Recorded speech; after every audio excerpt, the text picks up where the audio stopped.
Hasil penghitungan quick count itu adalah metode penghitungan yang ilmiah. Tetapi apapun kita harus menunggu hasil resmi dari KPU. Jadi sabar.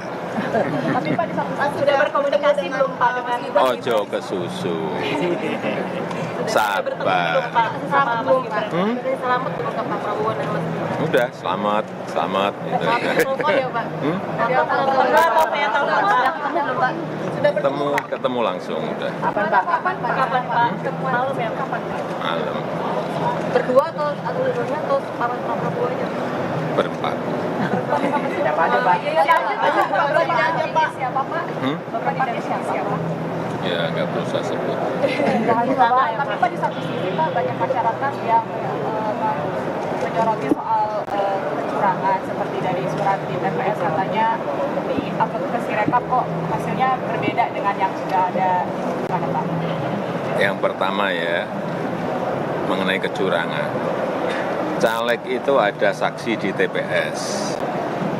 Partai ada saksi di TPS. Capres, cawapres, kandidat ada saksi di TPS. Di TPS ada Bawaslu. Aparat juga ada di sana. Terbuka untuk diambil gambarnya.